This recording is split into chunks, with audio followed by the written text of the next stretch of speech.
Hey everybody out in the United States and around the world. This is Tom Davis, and as you can see beside me is going to be my cohort Greg Kloosterman, and this is going to be the Keeping It Real Sports podcast that uh, us two decided to put out to generally share information about sports, talk about sports from professional to youth. We're going to talk about baseball, football, youth sports, softball, everything in general, coaching, and the real base for this is to just have two guys that have a ton of experience, especially with baseball and and and some other things involving coaching. But just to sit there and give you, hey, this is two straight guys just giving you the real on what they believe and what's going on through professional through youth sports. So I'd like to introduce Greg Kloosterman, really good friend of mine. He's in Pittsburgh. I'm in Justin, Texas. But Greg and I have known each other for a while now, coached together, former player in the Brewers organization. Uh, the one thing that I can tell you about both of us is it's going to be fun because we don't always agree, and yeah, we'll get into some debate from time to time. But yep, I've talked enough to start this off. Greg, how are you today, big guy? How's Dude, everything in Pittsburgh? it's cold again and It's gray. act Yeah, it's actually gotten yesterday. We were up near 90 degrees here yesterday. Had a nice little breeze and all that. Now it's like 50, 52. So it's gone down a lot here in the past day. Yeah, I mean, with it being Super Bowl Sunday, uh, Pittsburgh's not real happy because the Steelers aren't in it. So uh, it's kind of like just another day here in Pittsburgh. Yeah, yeah, and it's been that way for too long. We'll get into Not that long one. enough. I We'll love it. get we'll get into that one on another day. I know we both have our things about the Steelers and everything like that. Big fan, but I'm a little disgruntled, and I know that I know who your team is up there in Detroit. That's right. And I took my lumps for, well, my life. And, we're getting there. We're getting there. Dan Campbell's done a great job. I like the mentality and the culture and the passion that I see. And you and I have talked about this before, but like it kind of reminds me of like back when the Steelers were good. Reminds you a lot of Coward.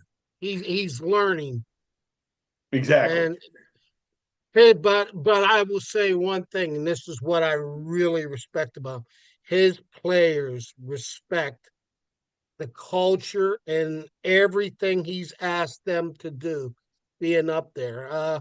No, he has some things. I just shared like a post of Power in his younger days in a playoff game, and he went for a quarterback sneak that got knocked back and everything. And in the locker room, straight to the players, hey guys, that one's on me. I'm young, I'm learning. You guys just hang in there with me, and we'll be in many more of these. So, Well, I and mean, they, what he's they see that those guys are genuine, Greg. exactly. And I think to put it in comparison, right? It's like taking the worst MLB team, pick one, the Pirates, and turning them into the Yankees. Like having a shot every year. And we're not even going to talk about the Pirates today because they're a whole nother train wreck. Yeah, we'll get on to that. In some later broadcasts and everything.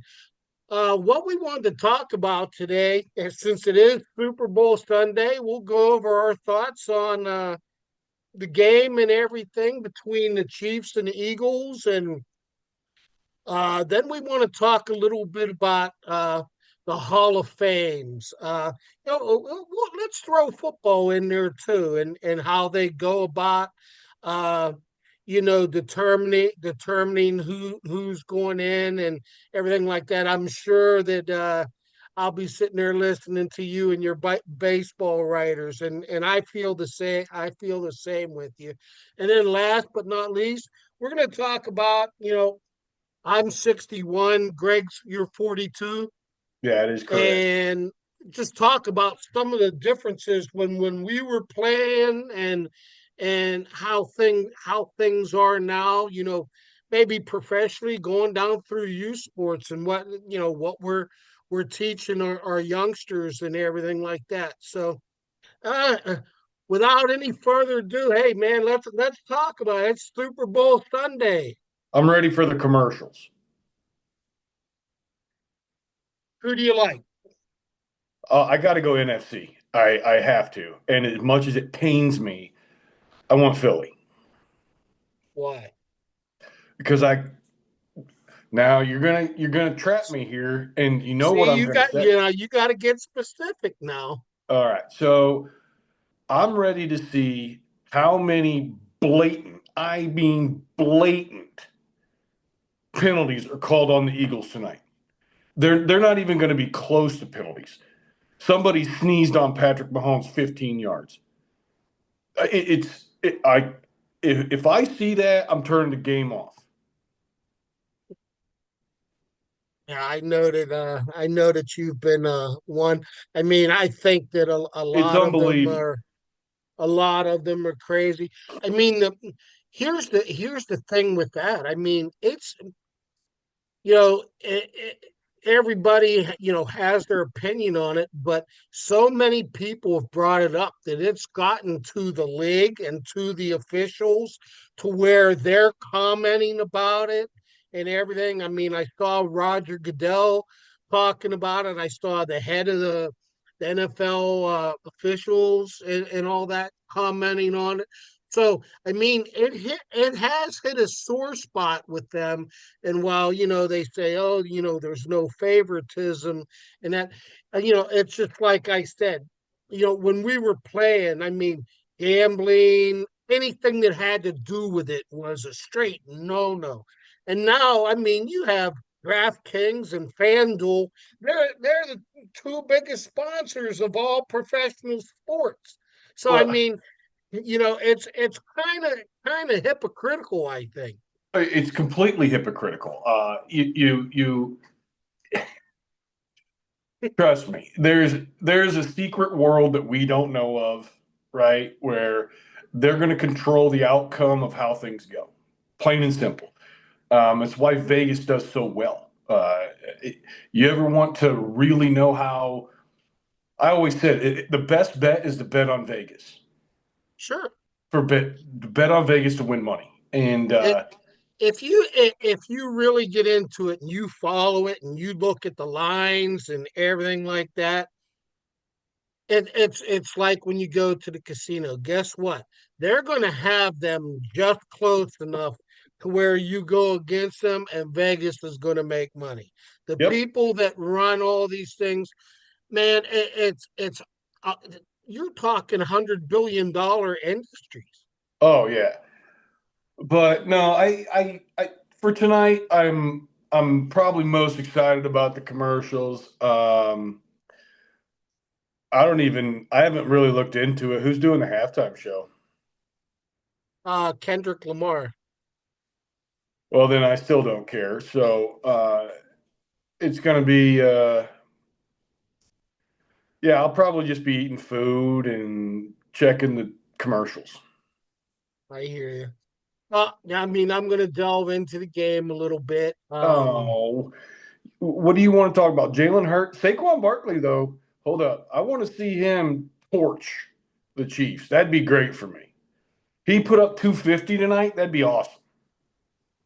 250 against Spags might be tough. I think that he has some things in there, but everybody, hey, Everybody has. And I think what makes the Eagles go, they have a great offensive line. I think their offensive line is the best in football up there. And I know you're going to say Detroit and all that, but hear me out.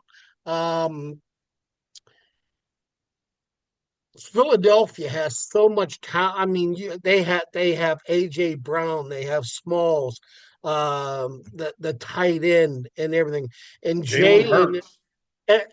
And here's the whole thing. I mean, do we pound it with Saquon or run it down the field? And I think they've made a great mix. I see that their offensive coordinator is just getting ready to take the Saints job and finalize it tomorrow and all that. Oh, Kellen Moore.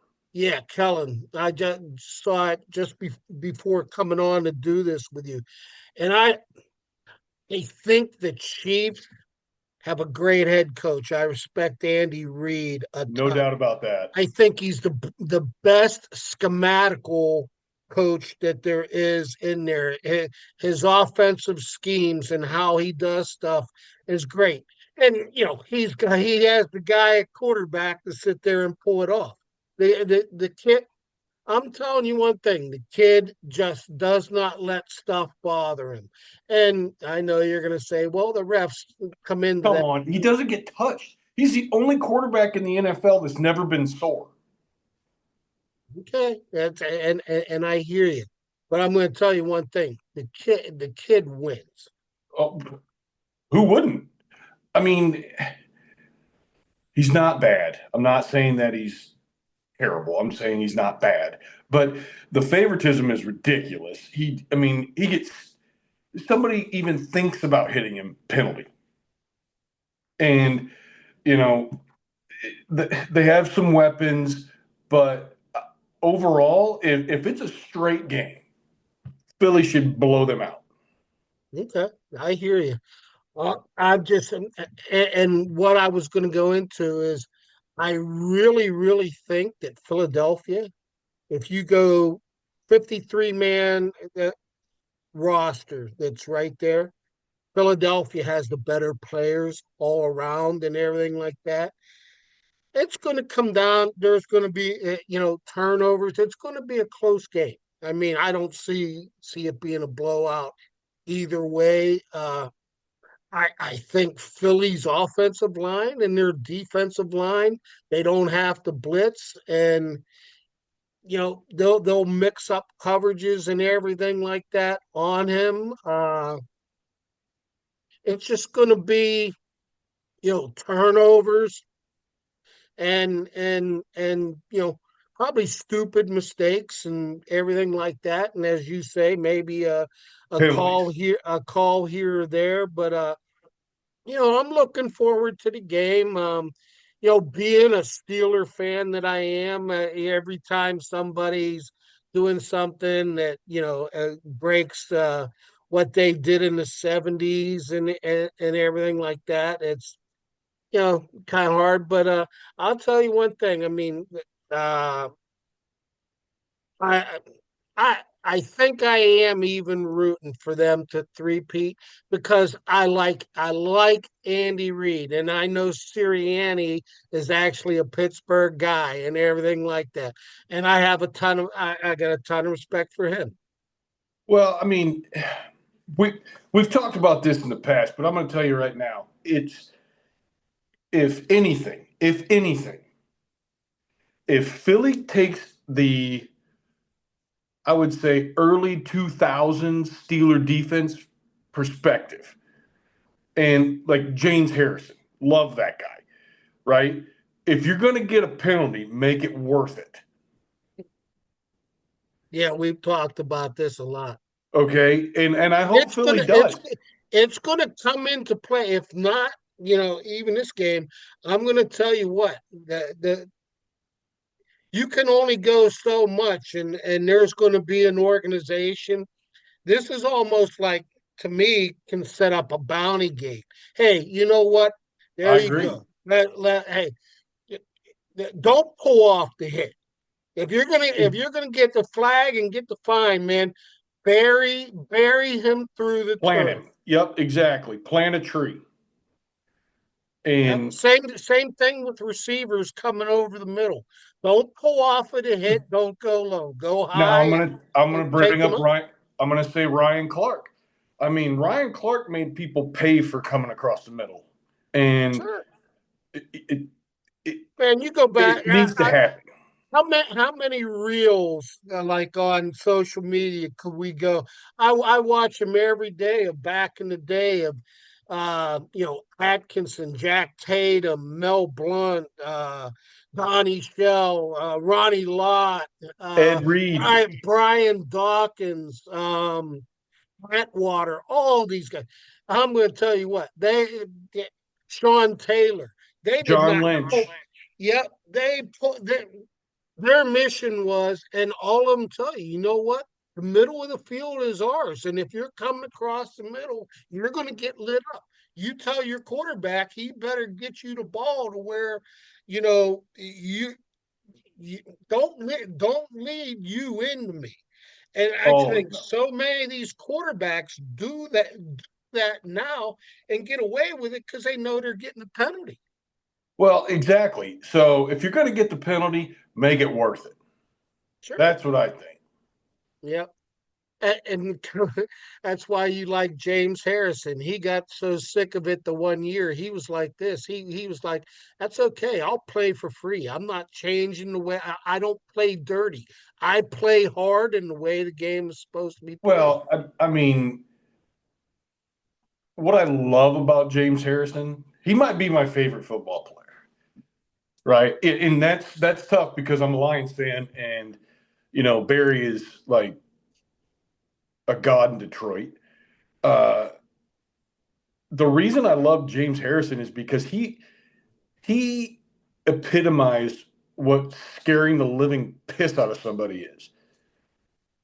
I mean, there's no doubt in my mind when like whoever was lined up against him, they were not saying positive words every play. They were saying very negative four-letter words that, you were leaving that game sore or hurt.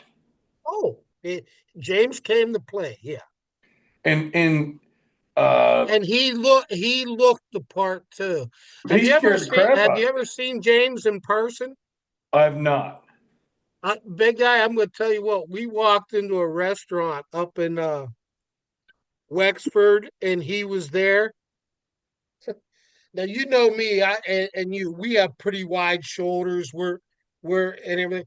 And I was standing by him, and I was like halfway across him, and I was just like he's about might be 6 feet tall. He's probably like 5'11" and a half and everything. 260 pounds of just solid freaking man. His legs, I mean, people look at him upper body wise. His freaking legs look like Earl Campbell's. They really do. And The guy, I mean, this guy was an athlete. You know, you have to admire and I mean the tenaciousness. He's an undrafted free agent that kept bouncing team to team, finally caught on with the Steelers.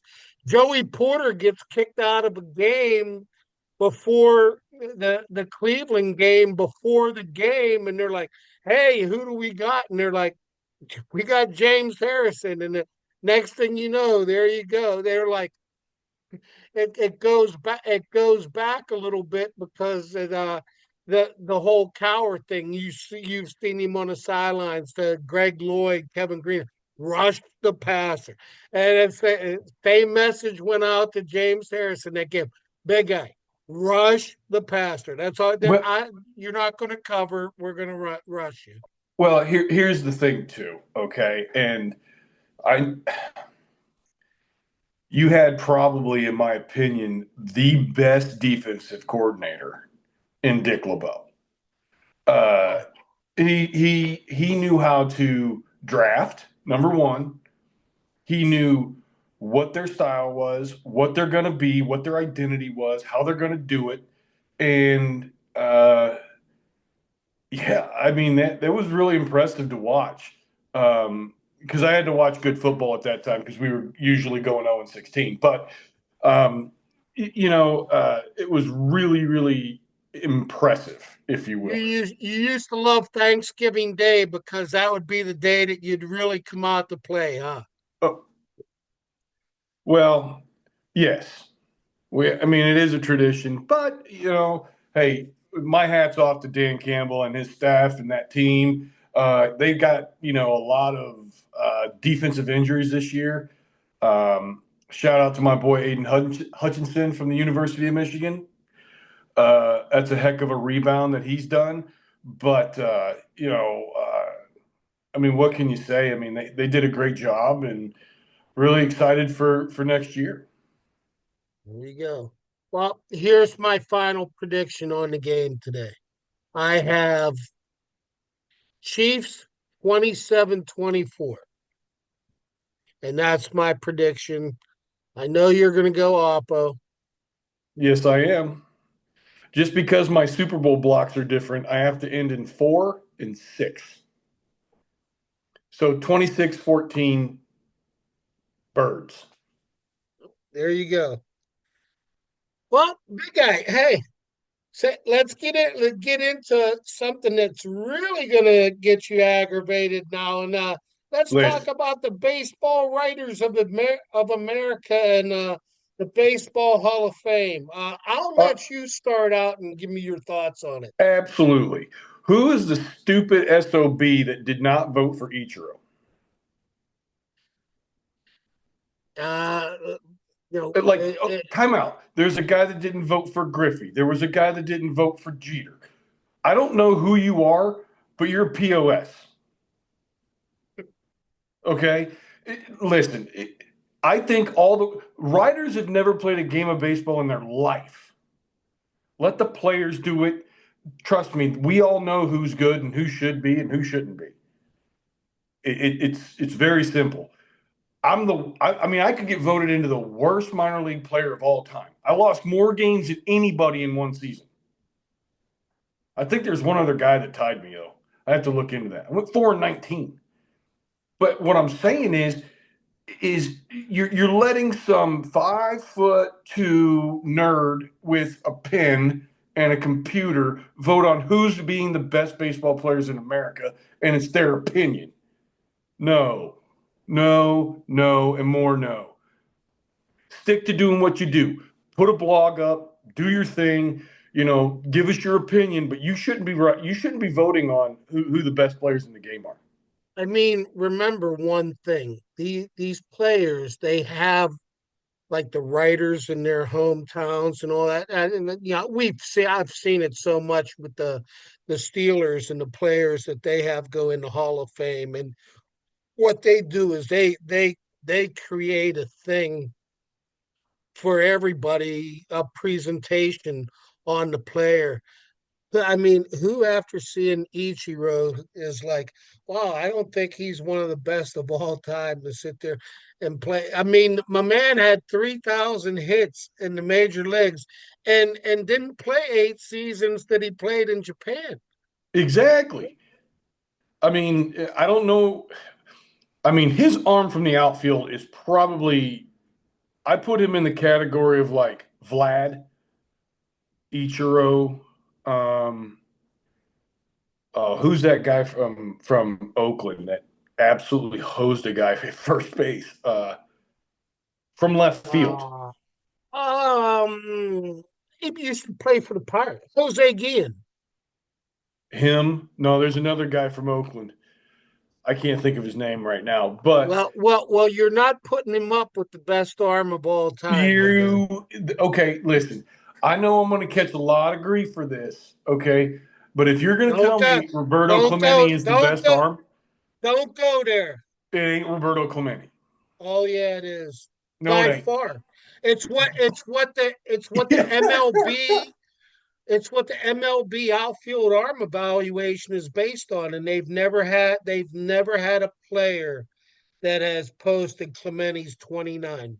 That's I'm sorry, Clemente, great ball player, not the best arm. You got to put. I mean, I'm sorry, you got to put Vlad there. I mean, Vlad had an absolute. He was unbelievable. Don't worry, I'll let the people comment on the Clemente thing. Well, everybody from Pittsburgh is going to say Roberto Clemente, but me being a Pittsburgh transplant, I have a different view of the world. Um, and great player, not saying that. A great human being, awful tragedy, not the best arm. No. Question, question. Okay, this ought to be good. No, no, no, no, no. And I think that Jackie Robinson and his number 42 is retired. Okay, Correct. Clemente meaning so much to the Latin Americans that play baseball and everything. You think number 21 should be retired too? Well, two parts to that, okay? Absolutely. I think absolutely. Great, like I said, unbelievable player. I was just talking about his arm. Unbelievable player, Humanitarian. humanitarian, and he opened up a lot of pathways for a lot of people. All right. But the second part to that, you brought up Jackie Robinson. And I'm going to get real truthful with you on this one because it pisses me off. If I see another youth player, college player, high school player wearing 42 and it ain't Jackie Robinson Day, we retired it in the big leagues for a reason. It's out of respect. And to see the disrespect that I see all these like their dad, like these like hometown dad coaches, and they let their kid wear 42, especially being a white kid. Like, who are you? Oh, well, I like Jackie Robinson. Like him all you want. It's retired.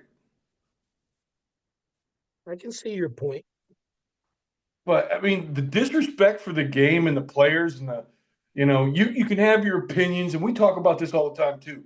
Is especially we talk about the Pirates, right? Like people in Pittsburgh say the Pirates stink. They do. 26 guys there, all are in the big leagues. I can tell you right now, they're all good ball players, every single one of them. Sure. They haven't figured out how to get to that point yet of maturing and becoming a good team. But to say like that's a terrible player, being a former player who stunk, I understand it. But I still got there. You know what I mean? And Yep. every single one of those guys was the best player on their high school team, was the best player on their college team, and then had to be very, very good to get up through the ranks to get to the big leagues. Now, understandably, the Pirates don't like to spend any money, but Well, we'll throw in there just the Tommy Pham signing and that.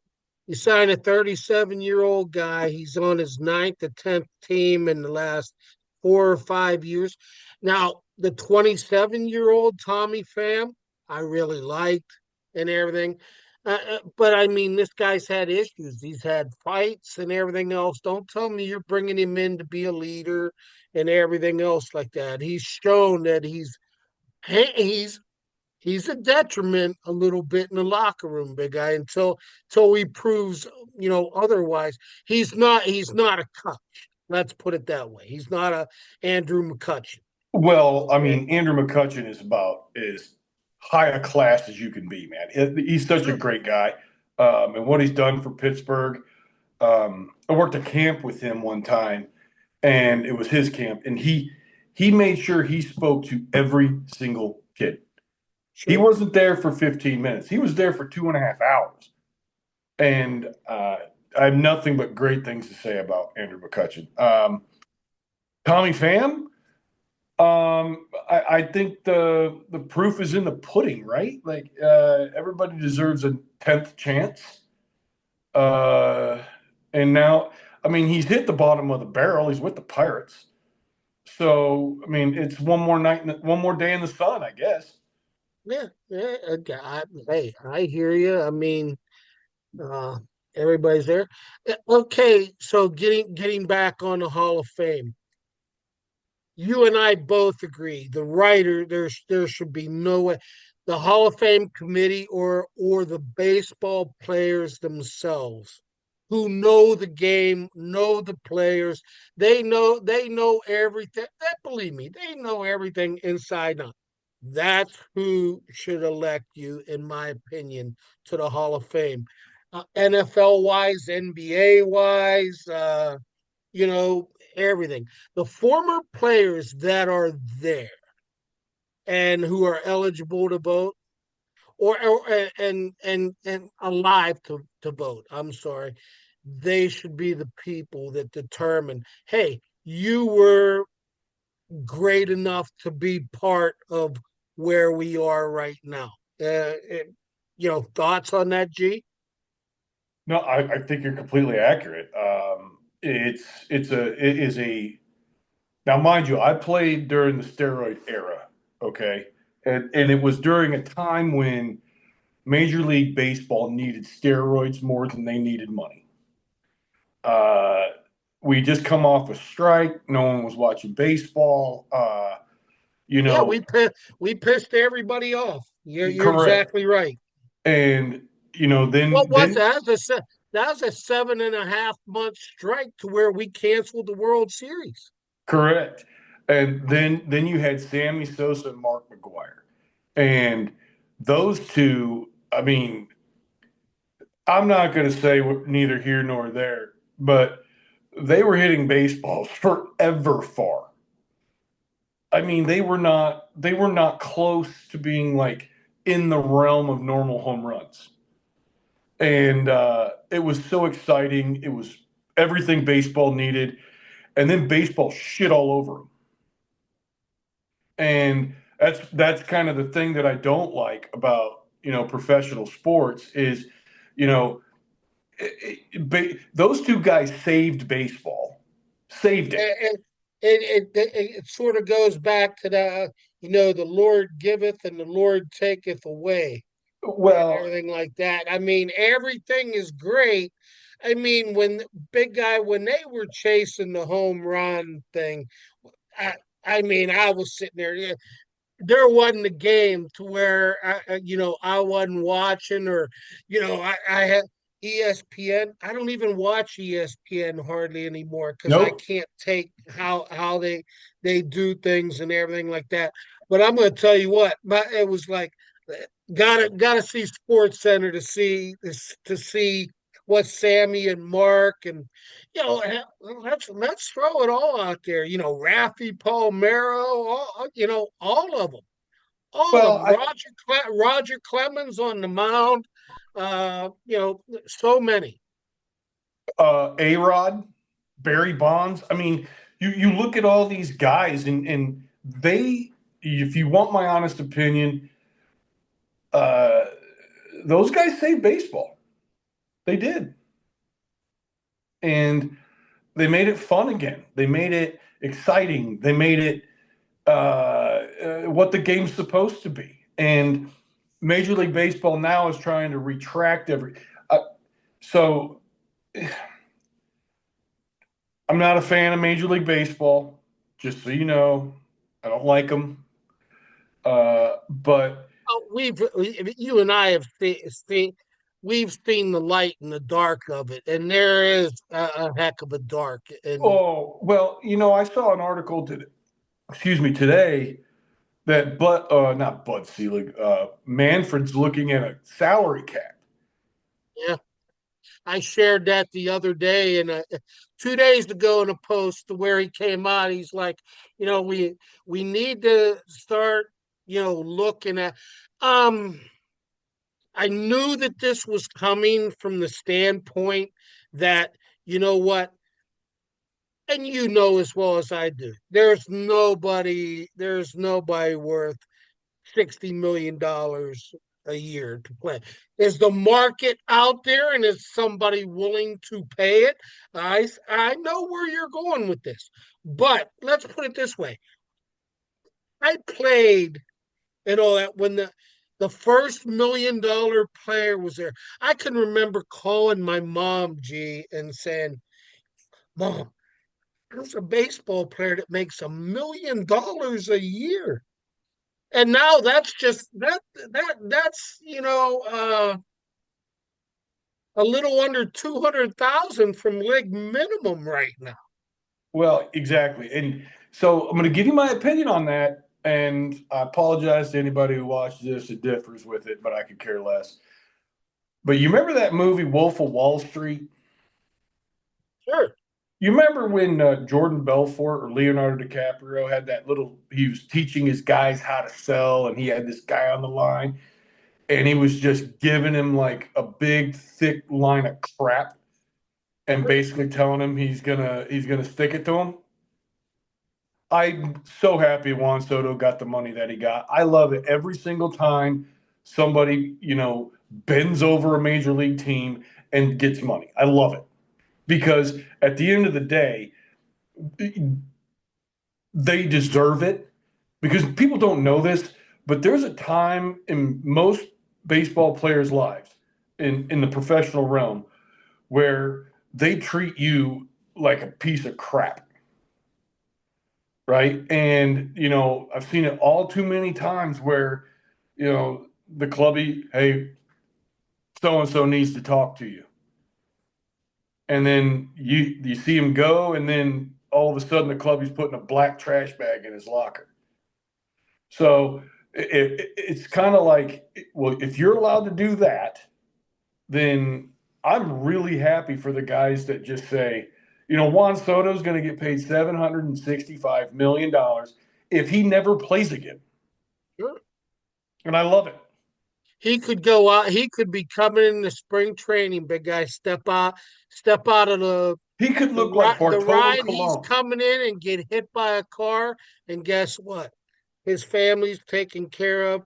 Now, and I want to get into this because the crazy thing about it, and what people, people are like, especially Yankee fans, how could he leave us? We offered him, you know 750 million, except for one thing, and you and I talked about this. Juan Soto was unhappy with how the Yankees treated his family. They weren't His kids aren't allowed in the clubhouse, and in the dugout. I mean, they have rules and all that. He wanted a suite for himself, in which the Yankees don't do. The Mets do. I mean, they came up with, the little perks that meant a difference, especially to a Latin player, because they take family crazy like that. Go back to the whole thing. Ken Griffey Jr. I would not even talk to the Yankees and all that, because when my dad played there and I was in the locker room, they tore me up and I was not allowed to be in that locker room and everything like that. And he said, I know that that really hurt my dad, because my dad loved having me around and everything like that. And, certain little things, and all that. I'm going to tell you one thing. If I'm running a team and my players want to bring their kids into the locker room, what better way to sit there and involve every, because all the other ball players are going to come up. Hey, gee, who's the little man you have with you? That builds bonding stuff right there. I agree. The Yankees are the Yankees, right? I don't think you can No really. mustaches, the hair the same way. Uh, I remember I, I hey, remember Johnny Damon coming over, but and what can hey, you he say? had the nice haircut, and the next thing you know, in Boston, yeah, he's Johnny Damon.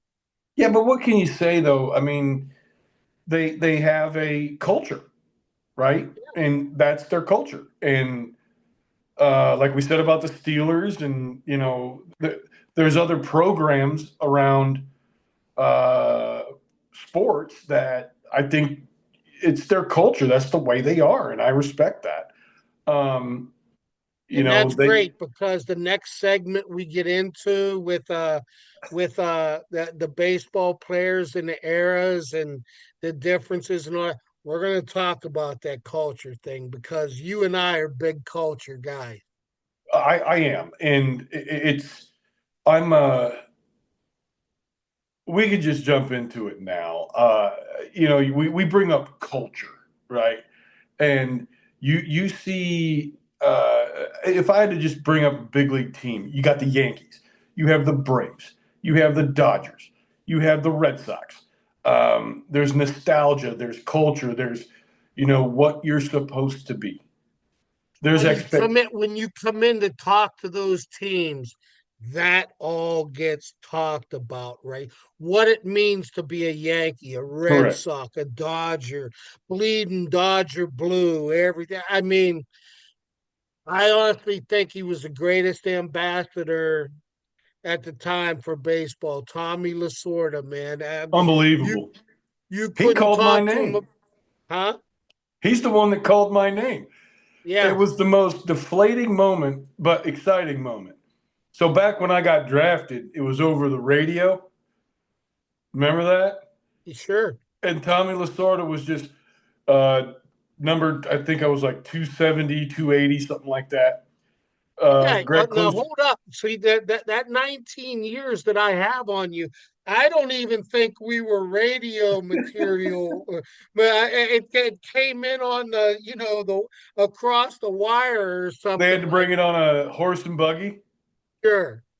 But no, it was like Tommy Lasorda was like player number whatever, 23456, uh, pick 270, Greg Kloosterman, Bethel College. Then and just ran on to the next one. It was just like welcome to the draft, like you were drafted into the army. Yeah, yeah, yeah. I hear you. But Okay, so we got into it a little bit. Culture. Okay, yes, coach. I still coach. I run a nationwide recruiting service. I have clients across the nation, uh, and I'm putting this out there. Yes, this man has a 2027 young man that I better take over and you will. start getting in his ear a little bit. But um, I look at the differences today in how kids approach things. There's kids just have, I think it's way too much, and it just takes them over and overwhelms them instead of number one, let's have fun at the game. Let's learn how to play the game. Back when we were kids and all that, something I never see. I don't go by a field now and see a bunch of kids playing pickup baseball or go by a court. you know, you, I think basketball wise might be probably the best. There's still some people that go out there and play pickup basketball and everything. But yeah, I mean, man, I used to get my chores done on Saturday at 8 in the morning because 8:30 we're down there at the field, and you have to come home for lunch and you have to come home for dinner, and you had to be in the door when the street lights were coming on and everything like that. There's your three rules, and everything like that. But you know, we learned to play. I mean, a lot of it we taught ourselves. You'd have 8 people out there, so on one team. So there's one field, and it's like, okay, you can't hit to this. If you were a righty, so then everybody moved. Your center fielder stayed there, and the other guy went to right because you couldn't hit the ball to left, and left was an automatic. It was an automatic out. So you had to beat them. You learned how to head off. You taught yourself how to do it. You sat there and struggled, and you're like, you know what? Why am I still pulling the ball when I know it's an automatic out and everything like that. So there's just so many things, you know, and I'm going from there from a skills standpoint, but I'll let you talk a little bit. So I think what has changed dramatically, I mean, 180 degrees, is we have a ton of teams now. We don't have any programs. Um, I think Tom Brady talked about this. When he started at the University of Michigan, right? He was last man on the depth chart and worked his way up and got to where obviously he's the greatest of all time. But in today's game of baseball, it's all about me. It's not about the program, and you can see it now. The travel ball game It's so watered is down, it's sickening. it's it's how do I say? I don't even know how to say it. It's gross. Boring. Well, It's when my eyes really got opened up to that was I took a pretty good team to Cooperstown at 12 years old, right? And we were fortunate enough. We had a really, really good team. Were we the best? No, I think we finished 16th, 15th out of 104 teams. But there were teams that we were playing that was like, let's just call it Massachusetts All-Star, elite. This we beat them like 24-0. It was demoralizing for that team, and we did it right. We were not running. We were just hitting. We didn't take extra bases. We didn't do that kind of stuff. But it is watered down, and so much so. I think even in the high school ranks, um, I don't see coaches working with the 10 and 11-year-olds, the high school coach, building a program where you're going to do it this way for the rest of your life in that program. and it's crazy that you say that because, and I've been a head coach and all that, with some high schools, coached for many, many years. And the one thing when I would go in for the interview, and it wouldn't be brought up that they would talk about, okay, community, but community in a different way, meaning your ninth through 12th grade thing. And I was like this. I said, yeah, okay, hey, you have a little league association. I want to sit there and go down and work with their coaches and their kids. Their kids are going to know me in the Exactly. I community, think that's exactly right. and everything like that. I'm going to teach their coaches, hey, here's my philosophies. Net, come watch our games. You'll see that. But you know what? I want it when you're looking for a philosophy, you know, take some of the things you like that I do. Go see other coaches, listen to their stuff. You and me, and I've talked to you about this. I mean, let's put this way: there's coaches that I didn't like the way they did stuff. There's coaches I like the way that they did stuff. I take all the stuff that I like and I think that I can sit there and put into my philosophy of baseball. Hold up. You just said something really important.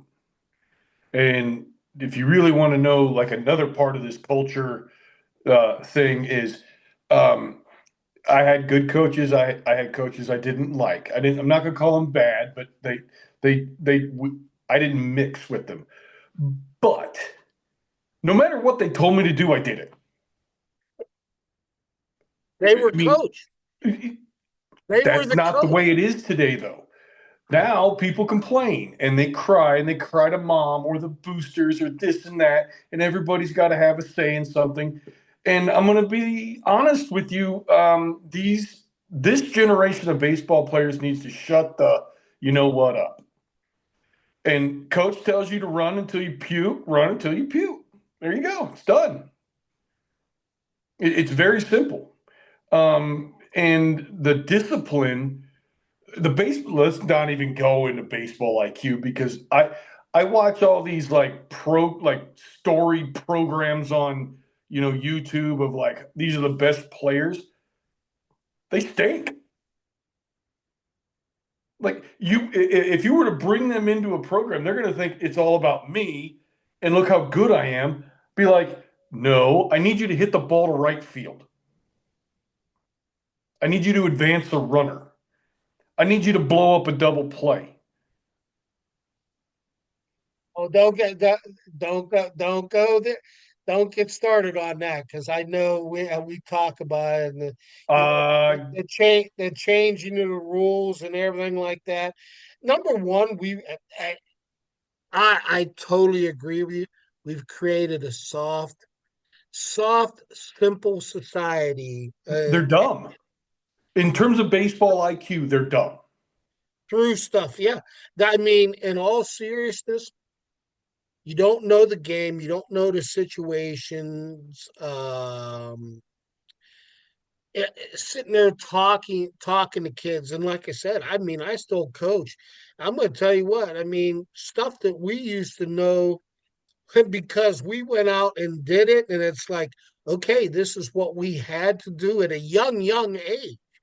To where now I'm talking to seniors and all that, and it's crazy. And I'm going to bring up a thing. I mean, I went to the ABCA. I mean, I don't go anymore. As I think that has turned into as much of a networking thing instead of information sharing like it used to be. But one of my old friends was a minor league hitting instructor for the Cardinals. And he's like, Tom, he goes, you're going to love it today. He goes, you need to come here, hear my presentation that I'm doing. I said, what are you doing? He goes, oh, you'll love it. I'm not even going to tell you, you know what, just come and hear me out. So I'm sitting there like third row and everything. And he, hey, how you doing? And we sit down and he goes, what I want to talk to you guys about today is what a one word thing, approach.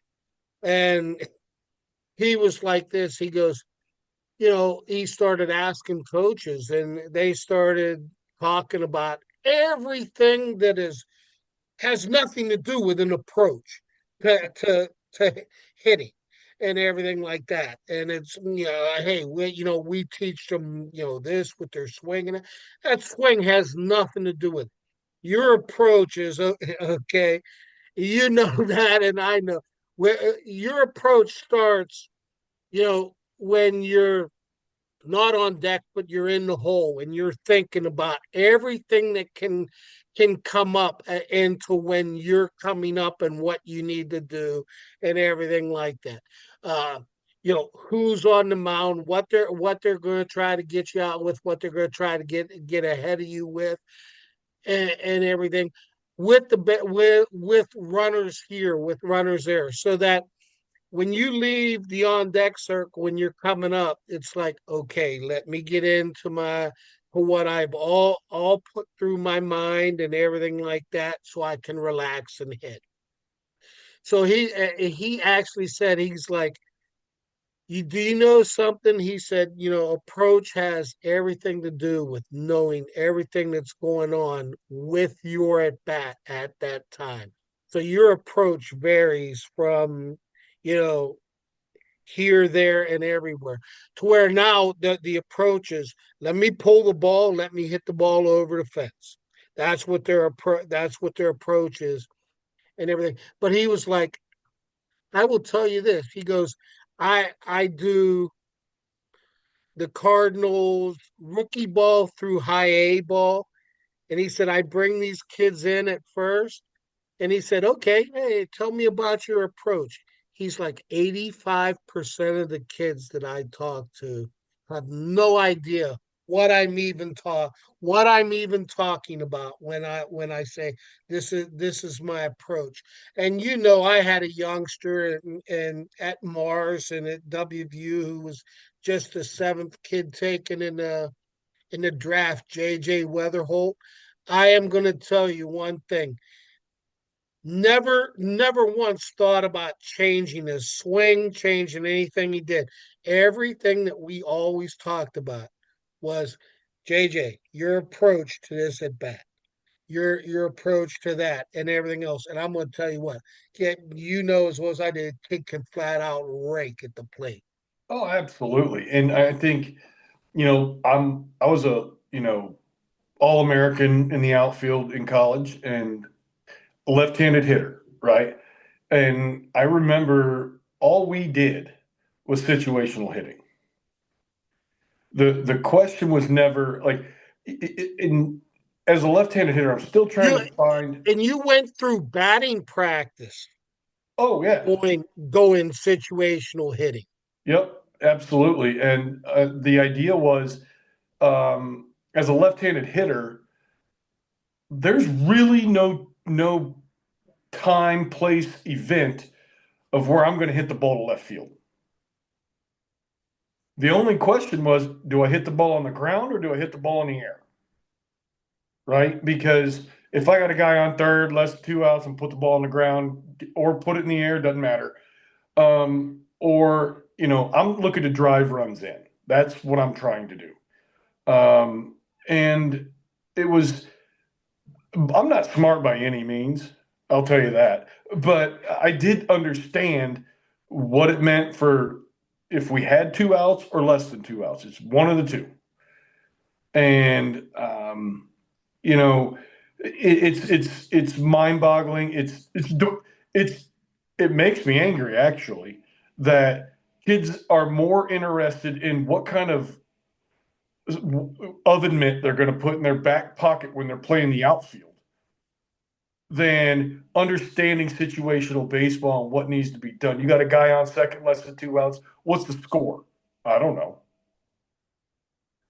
It's knowing the game where you're at and how am I gonna? I mean, if we're up three and a guy hits a double, I'm throwing it to third. You know what I'm saying? Like it's all about the things of, how do we minimize damage? How can we be aggressive? How can we, make the right play? And thinking about that, knowing it instead of reacting and uh, losing. That's what it is. It's losing. Yeah, it's crazy. I mean, like my I've had people say, your practices are I will tell you what, I don't know how many times a week, and you and I believe both things. People are going to hit, people are going to play small ball and everything else like that, but defense and pitching wins games. And Minimize damage, right? yeah, I mean, all we have to do in baseball is very simple. We want to get off the field as fast as possible, and and keep we want to and stay in keep the on it. dugout. We want to stay in the dugout as long as possible. Sure. If we win that battle, we're fine. And kids don't understand that. They're all about them. This generation, this culture that parents, I'm going to blame them because they're the worst. Um, Parents built this culture that they believe that their kid is better than they are. Um, you know, I hate to be the bearer of bad news, but little Johnny, who throws 82, isn't going to UCLA. Okay. I don't know what to tell you. That's why I love baseball. There are certain metrics that you can go by, and I can tell you if you got a shot at something, right? How hard do you throw? 80. See you later, right? You could probably go somewhere else, play in a men's league, do whatever you'd like to do, but it ain't going to be on a baseball team, right? Well, how do you hit? Do you hit for power? Yeah. Well, now we got exit velocity. It used to be a scout's recommendation, but what's your exit velocity? 80. Sorry, ain't gonna work. How fast do you run? I run an 8.260. See you later. I'm just saying, people, this culture of parent driven baseball of I want my kid to be good and better than they think they are. But the crazy thing about it is you see them at the showcases all the time. I talk to It's hilarious. you know me, and I'm there all the time and talking to college coaches. And the worst thing is, first thing you do is you run the 60, and I'm going You to tell you what, when you start seeing, okay, yeah, yeah, eights and everything like that, like, you know what, guy, you've wasted your money because no, no. I'm unless so you proud of you that you did it because I'm going to tell you how bad unless you are. yeah, unless you are Babe Ruth, Hank Aaron, Mark McGuire, and you can sit there and jog around 500 to 700 times in a major league career, and you have that type of bat and all that, you're done because I can't put you anywhere in the field. You're not going to be a DH, Well, and and then you got, if you tell that kid, hey, little Johnny, you're terrible, you're the quit, go bad run guy. track, go run track. They don't cut anybody. Then, parents get all mad. They don't like your evaluation, and then it's just it's a tragedy that parents have a voice. I can tell you this much: I've never talked to my kids' coaches. Me either. And growing up, man, I played four I take that sports. back. I never talked to them about baseball. We've done some fundraisers and stuff like that where I've said hello and that kind of stuff, but I don't. I mean, I don't talk to them. That's the player's job. Man, I say hi, and yeah, I mean, hey, I had kids that played and everything else, and it's so funny. I mean, I always, if I wasn't the head coach to where I was talking, to where I talked to the parent, the head coaches hated to do it, and I'm like, oh, don't worry, let me go over. And I said, we'll get everything taken care of real quick, and everything like that. And I bring the kid over. I'm like, how many times do you hear me in practice? In practice, hey, you need to pick this up. This guy does this better than you. He's hustling more than you. He's not a pain in the butt. He listens. This kid wants to play. And you're an older kid who, number one, I think should be there, but I'm going to play the best players. I'm going to play players that sit there and It's called do common everything. sense. Sure, That's all it is. I mean, I don't want to compare it to another topic that's hot in this country, but I don't give a rip about what your last name is or how much money you've donated or this and that. It doesn't bother me. I could care less. That's on you. Thank you very much for your time and your money. That does not mean your kid's playing. Doesn't at all. I hear And you. and I try. I think the best equivalent to teach parents is just go to a college baseball game. Just go to one. How many kids do you see in the dugout? How many kids are in the bullpen? I hate to be the bearer of bad news. 9 play. Sure. And the worst part about that, let's put it this way. You know as well as I do. Yeah, pitching wise, you're going to have 14 people that are, going to see innings and all that just because of how it's built up. But of those eight positions, you're going to have 10, 12 kids play. That's it. Yep. And and Everybody else is just collecting dust. and then you've got all these other players. I mean, there's like 30 other guys, right? And then you've got 30 sets of parents that are all upset. And my response to that is I really don't want to hear what you have to say. If you don't like what's happening, there's the door. Or number two, which I would recommend, get better. Everybody wants that instant gratification now of I'm the best. I was the best player on my travel team. Well, you stink.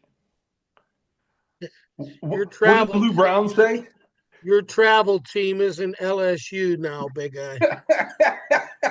Well, I mean, if you're at LSU, I mean, you're pretty good, right? You've already established that you're pretty good. I'm talking about like the high school, like going into college type kids, and the mentality, that culture that they've developed, right? This YouTube, TikTok, Snapchat, how many Well, that, views. I mean, that's all you see on. I mean, you see, I see every kid imaginable with their videos, this, that, and the other, and I'm like, you know, it's so crazy that the whole mentality is right now. There's always a grass is greener place than instead of what I mean. And I coach college, and I've had kids come up to me, hey coach, what do I have to do? I said, beat them out. You know what I It's mean? you not you, difficult. you hear the same things that he hears. He goes about it better than what you do right now. Beat him up. Show me. If you show me that you deserve to play ahead of him, I will play you. Exactly. And, uh, best story I have about that, okay, was in college, and it was my junior year. It was my last year that I played college baseball, and our coach brought in this freshman, right, and our leadoff hitter tore his UCL. He was out for the season, so he brought this kid in, and we had some people that could fit that mold. Um, except for this kid. This kid was different. And other guys have put their time in. They're ready to go. Take that spot. And this kid, he comes in, and I looked at my head coach and I said, "You can't keep this kid out of lineup. Like you just can't. Like he's our leadoff hitter." And you know, super guy. I mean, it was kind of like one of those moments where you're like, "Oh man, that guy can play." When you see it and you're like, yeah, I want that guy on my squad now, like right now. and Absolutely. and Chris was, super guy. I mean, he knew how to carry himself. I mean, he did everything the right way, and he uh he killed it. To be honest, I mean, he was great as a freshman. Yep. Yeah. Oh, hey, we all have those stories, man. I mean, I could tell you tons of them with everybody I've coached and everything. And, hey, this freshman came in, beat out this kid and everything like that. The other thing I think that you need to understand is, you know, in order to beat them up, you're trying to beat out someone, let's say, who's an all conference junior, who's a 400 hitter, and where number one, I know what I have in him. So you better come in and hit 800. You better hit bombs. You better do everything else because you could come in and you can hit 400 the same as him and everything else. Coach still knows what he has in that kid with him. Exactly. And And and as they're going to tell you that. They're going to, and the worst part is you can't fathom that because you know what you've been put out there no matter attitude or whatever you did and everything else like that. I mean, that's how you learn is seeing those people in there. And yeah, you might have to sit the bench. I mean, is that good for everybody? Absolutely not. But you know what, is that the way of the world? Yes. I mean, you know what? You got to sit there and earn to get better. I mean, you just don't beat out all conference and all American people and all that just by coming in and doing great. They're a Well, known commodity. well, here's the thing, and that's what we're talking about teams and programs, right? You go into a team like LSU, you brought up, right? LSU, I mean, Skip Bertman, I mean, those guys are just, you know, you got Ron Polk, Skip Bertman. They knew what they were doing in Mike terms. Martin down at Florida State, Correct. Frazier that was down at Miami. Those Pat guys, Murphy, who's now the big league coach for the Brewers, with when he was at Arizona State and Notre Dame. It, Augie Garrido, big. Now, don't get me started on Augie. I love that guy. But those are like, to me, that's what a program is. You don't come in, you come in, how do I say, you're not guaranteed squat. You're coming into, we're going to give you the opportunity to play here. That's all you get. Yep. You get an opportunity, not you're going to play second, or you're going to play the outfield, or you're going to pitch for us, or you're going to hit the 3 hole. No. And if your parents ever talk to me, um, pack up, go home. I'll see you later. That's exactly how it works. And I love that style. I could care less about teams that just rotate players because, you know, grades or attitude or we found somebody better. You know, I don't care about teams. I care about programs. And being a father of a baseball player myself, I want my son to go to a program. I don't want you to go in there and thinking that, you know, you're the best thing since sliced bread. I want you to go in there and guess what? Work. Get to work. I'm just Show. I'm just here to help the team. Yeah, I want the team to win. Whatever you need me to do to make the team win. That's it. And that culture is few and far between now. I mean, you know, you got the SEC that does it, you got the ACC that does it. I think the Big Ten does it pretty well, but when you drop down in levels, they're teams. They don't know how to. They don't know how to develop a program. I mean, who was Delta State, Marietta? They used to be like powerhouse baseball schools. I hear you. I But hear you.